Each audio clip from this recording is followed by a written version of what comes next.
Bonjour et bienvenue dans cette présentation. Mon nom est Vincent Allard, je suis avocat et président de Corpomax. Aujourd'hui, on va s'attarder à une problématique à laquelle on fait face depuis longtemps. C'est le cas de l'entrepreneur québécois qui veut faire des affaires aux États-Unis avec sa société québécoise. Alors, on va commencer avec un petit rappel historique. En vertu de la Constitution canadienne, tout pouvoir qui n'est pas attribué précisément aux provinces dans la Constitution canadienne appartient au fédéral. Aux États-Unis, c'est tout à fait le contraire. Tout pouvoir qui n'est pas attribué expressément au gouvernement fédéral américain appartient aux États. Alors, en bref, ça veut dire quoi? Ça veut dire que les États américains sont beaucoup plus puissants que les provinces canadiennes face au gouvernement fédéral. Ça veut dire aussi que la convention fiscale qui a été signée entre le Canada et les États-Unis ne lie que ces deux pays au niveau fédéral. Ça ne lie pas les États face au Canada. Ça veut dire quoi?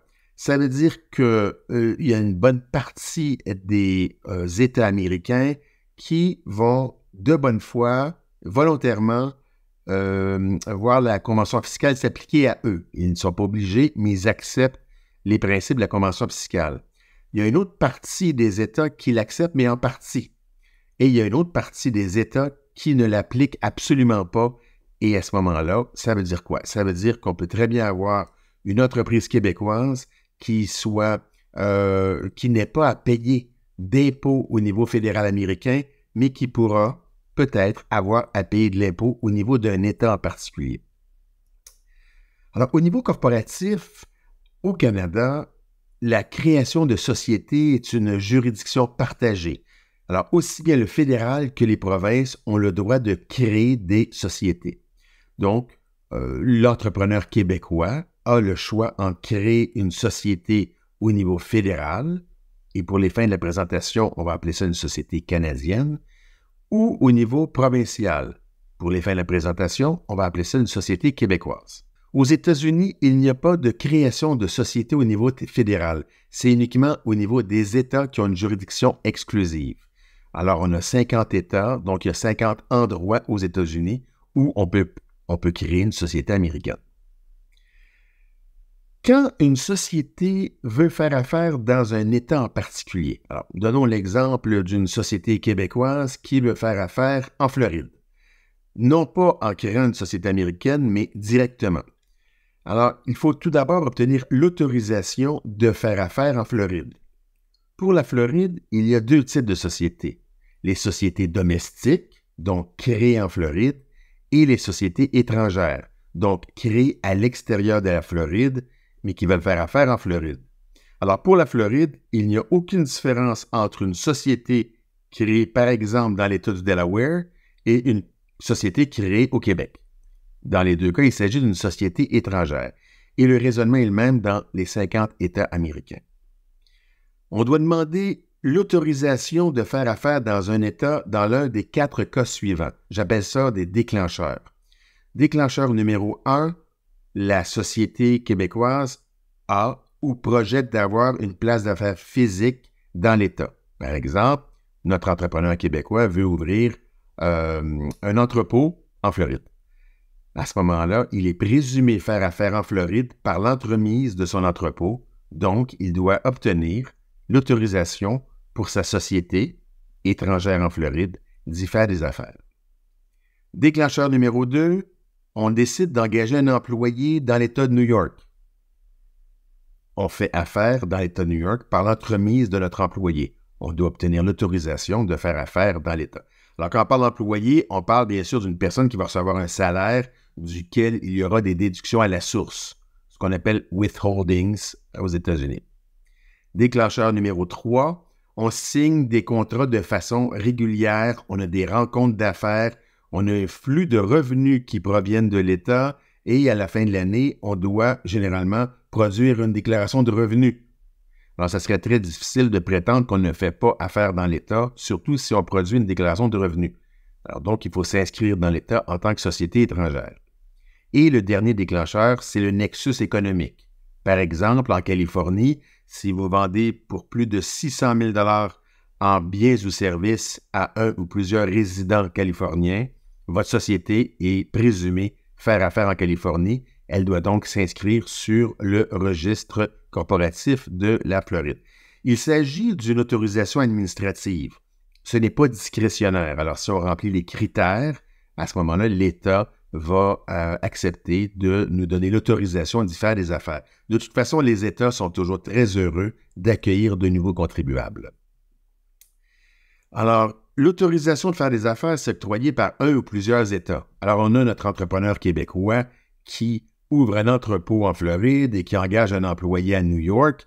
À ce moment-là, il va faire affaire dans 2 États. Donc, chacun des 2 États, New York et Floride, vont lui accorder l'autorisation d'y faire des affaires. Mais il faut faire attention parce qu'il y a des implications fiscales. Alors, dès qu'une société fait une demande d'autorisation de faire affaire dans un État, elle se trouve à entrer dans le système fiscal de l'État. Alors donc, c'est pour ça que c'est excessivement important que l'entrepreneur québécois soit en contact avec son expert en fiscalité américaine pour voir quels sont les tenants et aboutissants d'une demande de faire affaire dans un État. Ensuite, il y a une question de disponibilité du nom. Alors, on a une société québécoise qui s'appelle Cocorico Inc. et qui veut faire affaire en Floride. Or, il y a peut-être déjà une société, soit domestique, soit étrangère, qui a obtenu l'autorisation de faire affaire en Floride, qui fait déjà affaire sous le même nom. Alors, à ce moment-là, ce n'est pas un problème. On va pouvoir quand même demander l'autorisation de faire affaire en Floride, mais il faudra ajouter soit faire affaire sous un autre nom ou ajouter quelque chose, comme par exemple Cocorico Inc. of Canada ou Cocorico Inc. of Québec. Alors, sur le registre corporatif de la Floride, on aura les 2 noms. Le nom original au Québec, Cocorico Inc., et aussi le nom qui sera utilisé en Floride. Et au bout du processus, on obtient l'autorisation de faire affaire dans l'État. Alors, on a 50 États, on a peut-être presque 50 façons de nommer le document, mais en général, ce qu'on voit, c'est le Certificate of Authority ou le Certificate to Transact Business. Et à ce moment-là, dès le moment où c'est accordé, vous êtes considéré au même niveau qu'une société domestique dans l'État. Sauf que pour obtenir l'autorisation de faire affaire dans un État, il y a des exigences administratives qui varient d'un État à l'autre. Il y a 50 États, il y a 50 façons de faire les choses. Alors, premièrement, on va vous demander de l'information. Alors, quand on remplit le formulaire, que ce soit en ligne, que ce soit papier, il faut fournir de l'information. Bien sûr, le nom lors de la création, le nom sous lequel vous entendez faire affaire dans l'État, qui sont les administrateurs, les officiers, etc. Donc, il y a de l'information qui vous est demandée. Entre autres, quelle est la date de constitution de la société, au Québec, par exemple.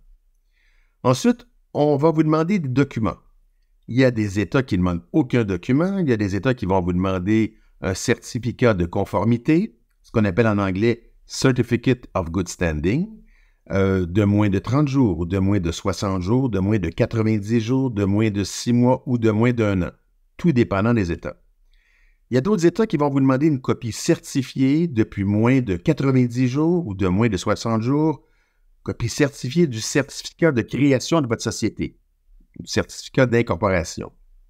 Il y a d'autres États qui vont vous demander la même chose, certificat de création, copie certifiée, et aussi un certificat de conformité. Alors, vous avez le certificat de création, copie certifiée, certificat de conformité.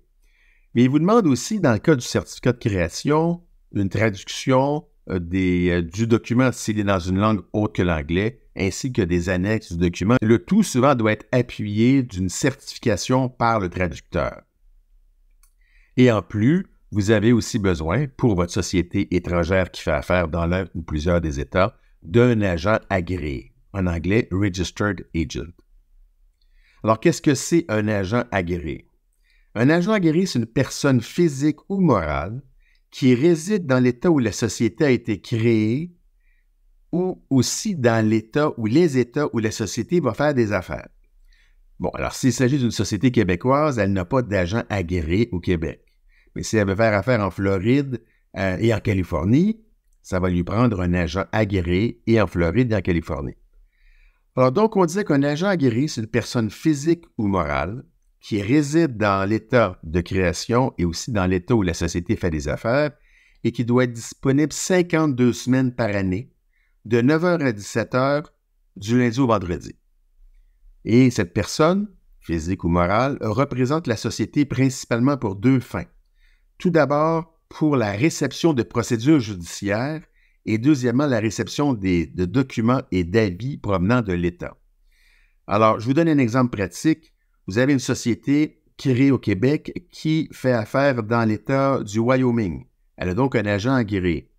Mais à un moment donné, il y a un différend qui survient avec un client et le client décide de poursuivre la société québécoise. À ce moment-là, l'avocat du client mécontent va faire signifier la procédure judiciaire à l'agent agréé de la société québécoise au Wyoming. Et dès le moment où l'agent agréé reçoit signification de la procédure judiciaire, tous les délais de prescription commencent à courir. Donc, c'est un rôle qui est très, très important. C'est pour ça qu'il faut éviter de choisir son agent agréé d'une façon quelque peu simpliste. Par exemple, ne prenez pas votre beau-frère qui a un condo en Floride si vous établissez une place d'affaires en Floride. Pourquoi? Parce que votre beau-frère n'habite pas dans le condo 52 semaines par année et n'est pas présent dans le condo 52 semaines par année de 9h à 17h du lundi au vendredi. Autre personne à éviter, il ne faut surtout pas utiliser le nom et l'adresse d'un de vos employés aux États-Unis pour agir comme agent agréé de votre société. Pourquoi? C'est un peu comme un contrat de mariage. Quand vous le signez, tout va bien, mais un peu plus tard, s'il y a un différend avec l'employé que vous devez le remercier ou encore qu'il parte rapidement, n'oubliez pas que s'il est aussi l'agent agréé de votre société et qu'une procédure judiciaire lui est signifiée et qu'il ne porte pas cette situation à votre connaissance, il pourrait y avoir un jugement par défaut qui soit rendu contre votre société. Alors, ne jamais prendre un beau-frère ou un ami ou encore un employé comme agent agréé. Il faut choisir ce qu'on appelle des agents agréés commerciaux, donc des sociétés dont c'est le rôle d'être ouvert du lundi au vendredi de 9h à 17h, 52 semaines par année. Par exemple, Corpomax, au Delaware, on est ouvert pendant tout ce temps-là. Et tout notre réseau américain aussi. Et c'est tellement important, cette notion d'agent agréé aux États-Unis, que durant la pandémie, on était obligé de rester ouvert. Parce que sinon, si les agents agréés fermaient leurs portes, ça veut dire que le système de justice civile américain allait s'écrouler. Parce que tout part de la signification de la procédure à l'agent agréé de la société. Maintenant, nous allons considérer les obstacles auxquels fait face l'entrepreneur québécois avec sa société québécoise. Tout d'abord, le nom de l'entreprise. Alors, si l'entreprise québécoise a un seul nom et qu'il n'y a pas de particules descriptives, par exemple Cocorico Inc., il pourra faire affaire sans problème aux États-Unis sous Cocorico Inc. Et on a même l'article 22 de la loi sur les sociétés par action qui indique qu'une société peut, à l'extérieur du Québec, s'identifier sous un nom dans une autre langue que le français. Sauf que ça cause problème quand il s'agit d'une société québécoise, société créée par le législateur québécois. Quand on obtient le certificat d'attestation, donc Certificate of Good Standing, dont on a besoin pour obtenir l'autorisation de faire affaire dans un État, on voit ce que le certificat indique et ce sont deux noms que j'ai inventés, tout simplement, et on voit la phraséologie. Hein? J'atteste que l'entreprise portant le nom Geldo Sac Inc. et sa ou ses versions Geldo Bags Inc. Est immatriculé, etc. Bon, ça c'est le document. Mais j'ai vécu quelque chose qui est arrivé il y a 2 ans au Massachusetts. Cette dame, Mme Marissa Soto-Ortiz, elle n'est pas n'importe qui. C'est la directrice de la division des corporations et la conseillère légale du bureau du secrétaire du Massachusetts. Donc, c'est une personne qui est très élevée dans la hiérarchie étatique. Et j'ai fait la demande pour une société qu'on va appeler comme on l'a vu sur le certificat précédent, hein, Geldo SAC Inc., j'ai demandé pour ce client, dont ce n'est pas le vrai nom, de pouvoir faire affaire au Massachusetts sous le nom Geldo Bags Inc., en produisant un certificat similaire à celui-ci. Il faut comprendre qu'on avait déjà obtenu l'autorisation pour cette grande société du Québec de faire affaire dans plusieurs autres États sans aucun problème. Donc, Mme Soto-Ortiz m'écrit ce qui suit. En date du 5 octobre 2021, elle me dit que le nom doit être le nom légal de l'entité et dans ce cas-ci, le nom légal semble être Geldo SAC Inc. Encore là, j'ai modifié le nom, d'accord? Alors, je lui ai dit qu'au Québec, on peut avoir les deux noms, etc. Et elle me répond. Et je vous laisse lire sa réponse. Et elle n'est pas convaincue que les deux noms, français et anglais, ont la même valeur juridique. Et elle nous dit au deuxième paragraphe, à ce moment, si vous n'êtes pas en accord, je vais contacter mon collègue au Québec et une fois qu'on aura obtenu leur opinion, je vais pouvoir vous revenir. Regardez la date, 6 octobre 2021. Je continue à lui écrire.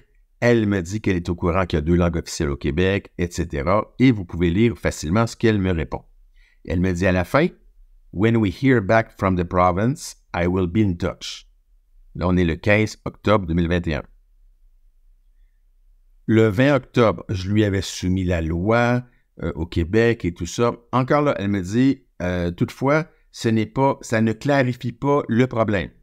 Et encore là, elle me dit au dernier paragraphe, à ce moment-ci, vous pouvez soit modifier votre demande pour utiliser le nom français aux États-Unis ou attendre qu'on obtienne de l'information provenant du registraire des entreprises du Québec.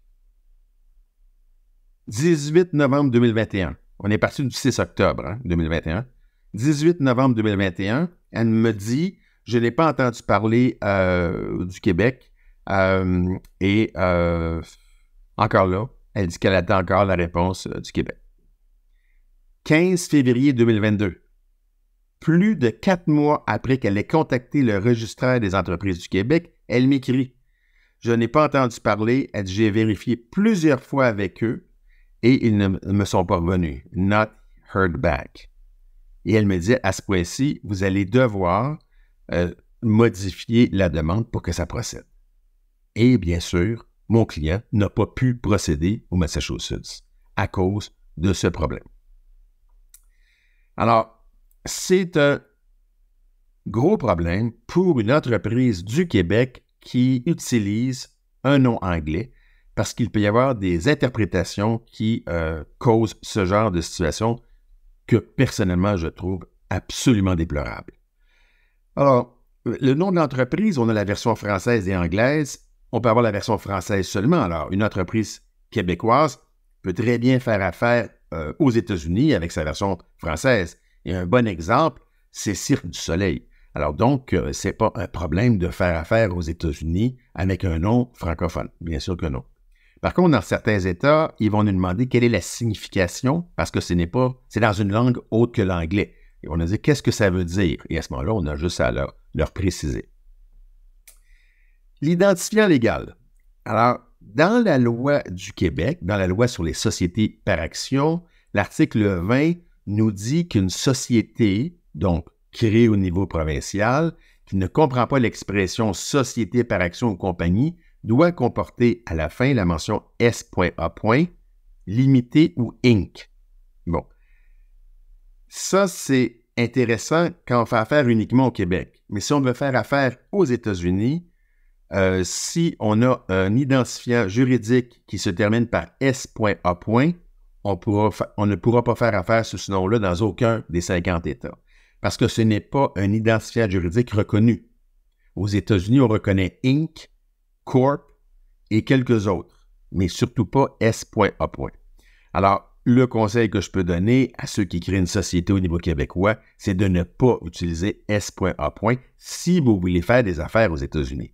Sinon, ce qui va arriver, c'est que vous allez avoir la société Cocorico S.A. au Québec qui va faire affaire aux États-Unis sous un autre nom, Cocorico Inc., par exemple. Elle n'aura pas le choix.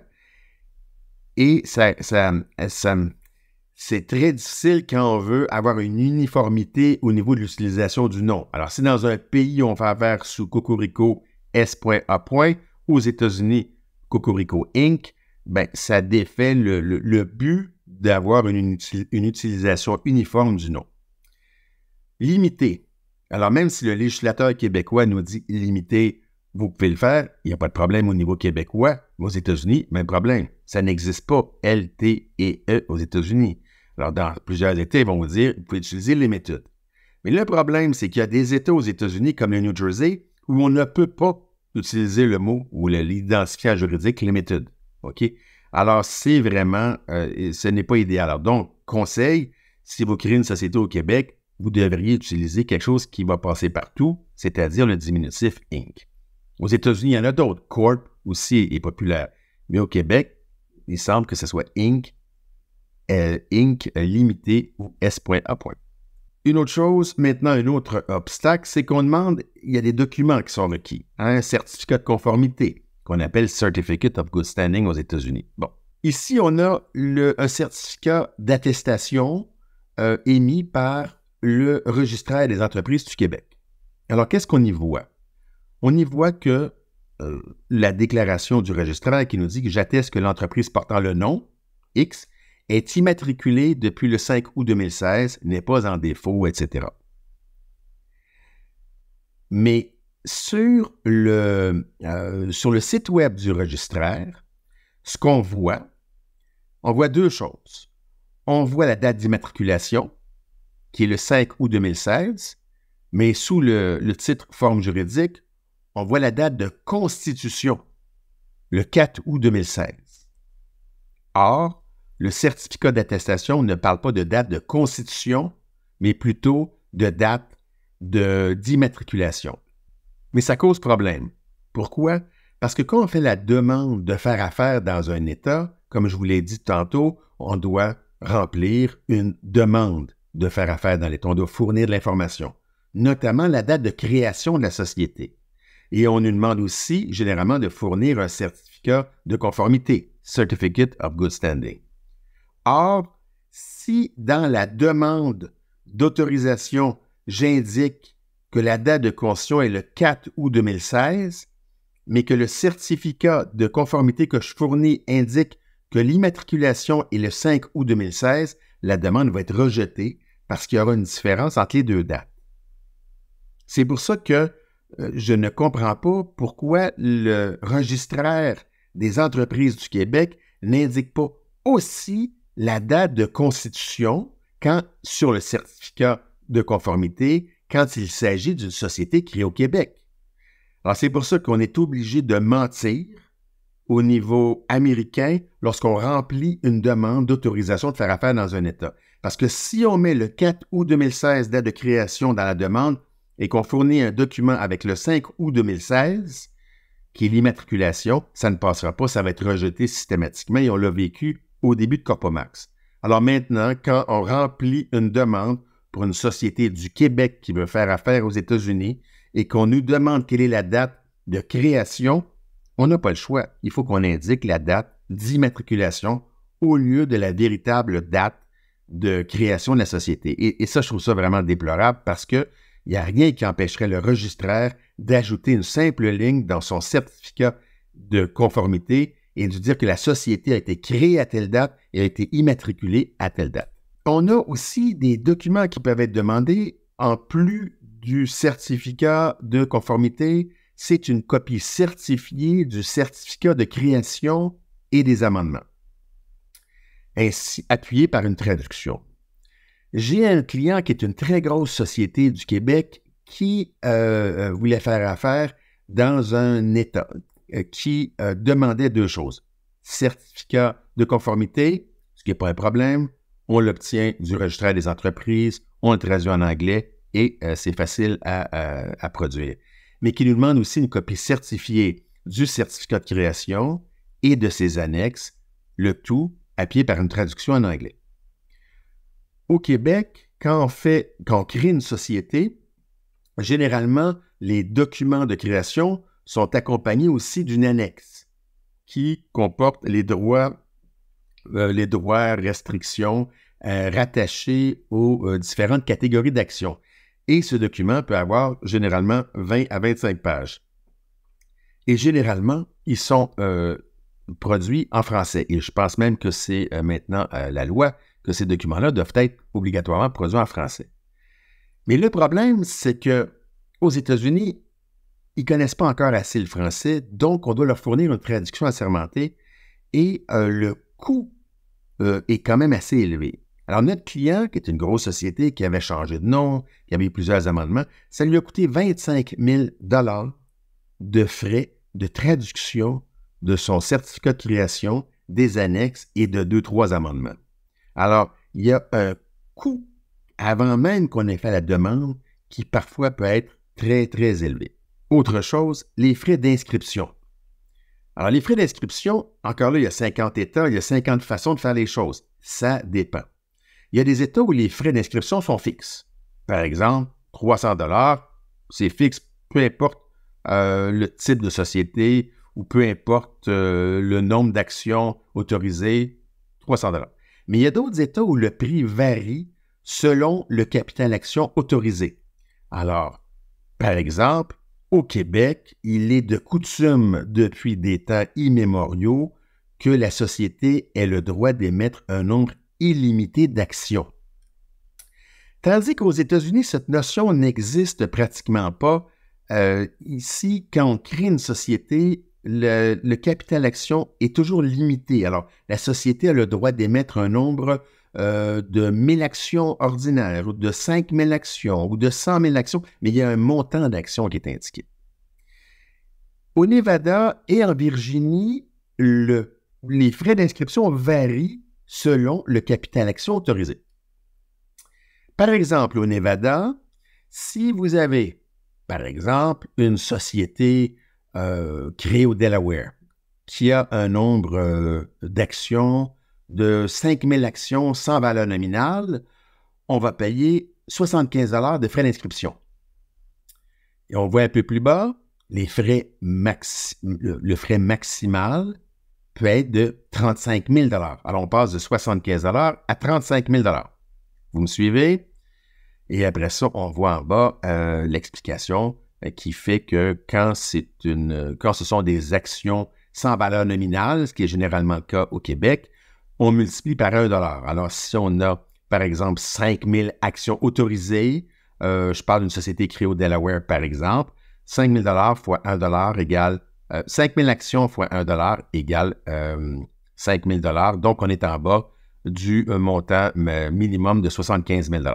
Je contacte l'État du Nevada, toujours en octobre 2021, pour lui faire part du fait qu'on représente une société canadienne qui veut faire affaire au Nevada et qui a un nombre illimité d'actions autorisées sans valeur nominale. Et là, je lui demande quel sera le frais d'inscription pour ça, parce qu'on ne l'a pas vu. Si on recule, on ne l'a pas vu ici. On ne voit pas, on voit des montants, on dit s'il y a tant d'actions au-dessus de tel montant, etc., mais on ne voit pas qu'est-ce qui se passe quand c'est illimité. Donc, on me répond, s'ils ont un capital d'action autorisé, ils vont payer 35 000 $ et plus 650 $ de frais additionnels. Je recule et je vous dis, on passe pour une société créée au Québec qui a un capital d'action autorisé illimité. Les frais d'inscription, au lieu de 75 $ seront de 35 000 $. Même chose pour une société canadienne qui a un capital d'action autorisé qui est illimité. Maintenant, en Virginie.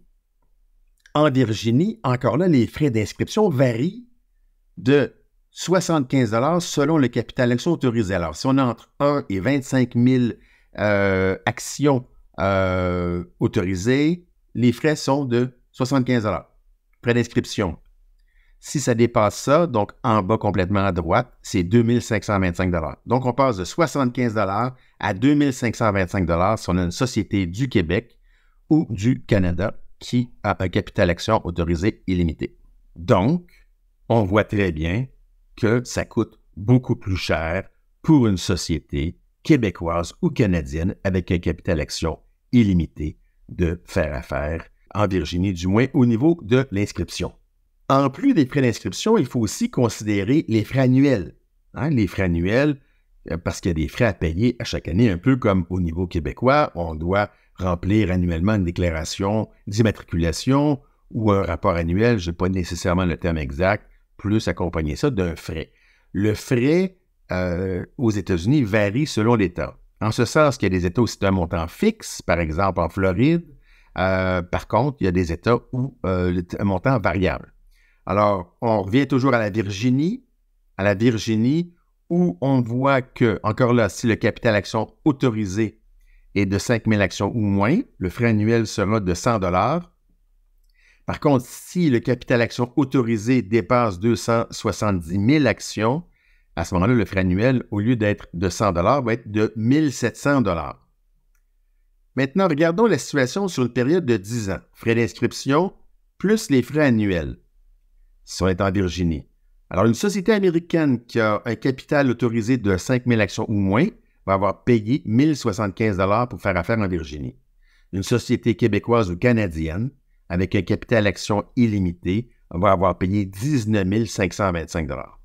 Les frais gouvernementaux aussi, concernant le rapport annuel, doivent être payés aux différents États. Si vous utilisez une carte de crédit américaine, il n'y a aucun souci, tout va bien fonctionner. Si vous utilisez une carte de crédit canadienne, bien souvent, ça ne fonctionne pas. Pourquoi?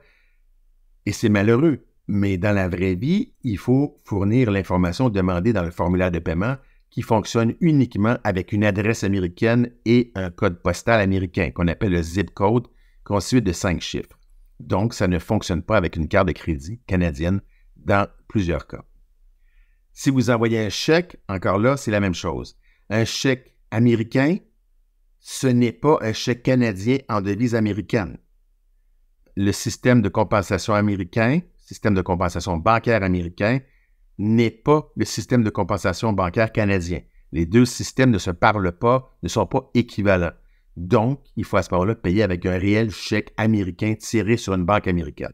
Dans certains cas, on va vous demander un numéro de téléphone mobile pour pouvoir recevoir des codes. Alors, il y a certains États qui ont commencé à faire ça. Un numéro de téléphone canadien ne fonctionnera pas. Il va falloir que ce soit un numéro américain. Dans plusieurs cas, même un numéro virtuel que vous auriez obtenu en ligne ne fonctionnera pas parce que certains États commencent à être assez bons pour pouvoir déceler les numéros qui ne sont pas de réels numéros américains.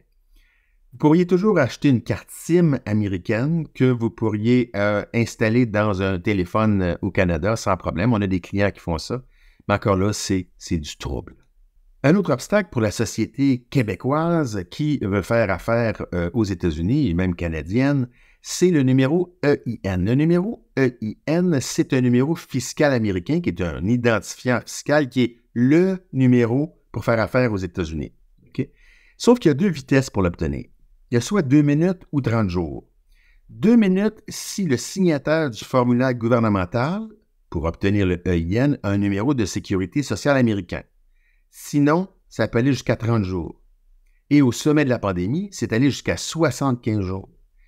Et le risque aussi d'obtenir un numéro EIN pour une société québécoise ou canadienne fait que c'est traité d'une façon différente que quand la demande est faite avec un signataire américain. Quand c'est fait avec un signataire américain, on peut le faire en ligne. Et généralement, on obtient le numéro EIN et la confirmation du numéro EIN directement en ligne. Et avec le bon nom, en prenant pour acquis qu'on a bien entré les informations. Tandis que pour une société étrangère qui veut obtenir le numéro EIN, il faut faxer la demande au IRS. Et là, c'est un humain à l'autre bout qui va redactylographier toute l'information sur le formulaire et qui parfois fait des erreurs.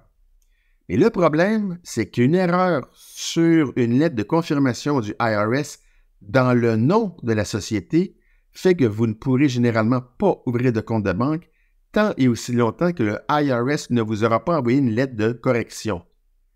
Et en ce moment, le IRS est en retard d'une façon absolument incroyable. Selon ce que j'ai lu récemment, il y a au moins 20 millions d'enveloppes qui ne sont même pas encore ouvertes.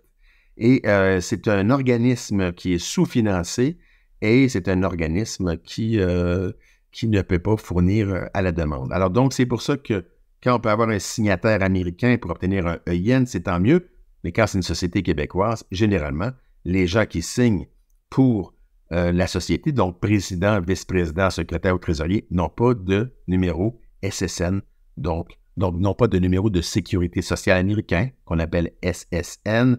Donc, à ce moment-là, il faut passer par la voie plus lente. Mais le défi, outre d'obtenir rapidement le numéro EIN, c'est d'ouvrir un compte bancaire aux États-Unis pour une société étrangère. La règle générale, c'est que les banques américaines n'ouvrent pas de compte bancaire pour des sociétés autres que des sociétés américaines. Toutefois, il y a quelques exceptions, et ce que j'ai entendu dire, c'est que des banques américaines détenues par des banques canadiennes avaient une ouverture d'esprit un peu plus grande à cet égard. Donc, si c'est votre cas, vous pourrez vous rapprocher de votre banque canadienne si elle a une ou plusieurs succursales aux États-Unis. Maintenant, on arrive à l'aspect positif de cette présentation, c'est-à-dire les solutions. Concernant la société québécoise, donc la société qui est créée au niveau provincial, ça serait bien d'avoir un nom unique. Donc, une version française, une version anglaise, c'est bien, mais ce n'est pas toujours facile, comme on a pu le voir précédemment, de faire affaire aux États-Unis.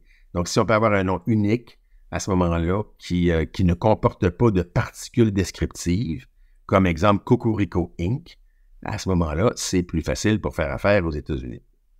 Aussi, d'avoir un capital action limité. Mais encore là, dans la vraie vie, on ne voit pas ça au Québec ni au Canada. Pourquoi? Parce que les deux lois corporatives permettent justement aux sociétés d'avoir un capital action illimité, capital action autorisé. Alors, c'est problématique, mais je vous dis, si vous voulez absolument faire affaire aux États-Unis avec une société québécoise, vous devriez avoir un capital action limité, soit par amendement ou autrement. Ça ne règle pas le problème auquel on fait face dans certains États où il faut produire une copie certifiée du certificat d'incorporation, des amendements et tout, et des annexes, mais ça serait une façon de limiter les frais, notamment au Nevada, n'est-ce pas, et aussi en Virginie. Et s'il y a une annexe, mais qu'elle soit courte, parce que pour la traduction, ça va coûter pas mal moins cher. Une autre solution pour la société québécoise, ça serait de créer une filiale québécoise ou une autre société québécoise pour faire affaire aux États-Unis et soit engager un employé, avoir une place d'affaires ou faire des ventes régulières. Solution numéro 2, c'est d'utiliser une société canadienne au lieu d'une société québécoise. Pourquoi? Parce qu'il n'y a pas de problème au niveau du nom. Les deux noms sont officiels au niveau canadien, du moins sont perçus comme officiels aux États-Unis sans aucun problème. Encore là, par contre, il faudrait avoir un capital action limité. Sinon, vous allez faire face aux mêmes problématiques. Les annexes, si vous créez une société canadienne, ça serait mieux qu'elle soit déjà en anglais. Sinon, encore là, les frais de traduction peuvent être assez élevés. Et le certificat de conformité d'une société canadienne ne pose aucun problème. En voici un exemple. Vous avez tout de façon bilingue et aussi, il n'y a pas de date de création de la société dans ce certificat. Donc, au niveau du registraire des entreprises, ma suggestion, c'est soit d'ajouter la date de création ou de ne pas mettre de date du tout, ni pour l'immatriculation, ni pour la création. Alors, au niveau fédéral, ça, on n'a jamais de problème quand on doit inscrire une société canadienne avec le certificat de conformité. La solution numéro 3, c'est tout simplement de créer une société américaine. C'est vraiment la solution la plus facile pour faire des affaires aux États-Unis. Tout d'abord, c'est de donner une image américaine à votre société. Vous savez, au Québec, on est nationaliste. On l'exprime du moins de façon publique énormément, soit le 24 juin ou le 1er juillet. Date de fête du Canada, dans le premier cas, la fête nationale du Québec. Mais aux États-Unis, ils sont nationalistes 365 jours par année et l'an prochain, ça va être 366 jours. C'est un pays ultra-nationaliste qu'il va toujours acheter américain avant d'acheter à l'étranger quand ils ont des équivalences.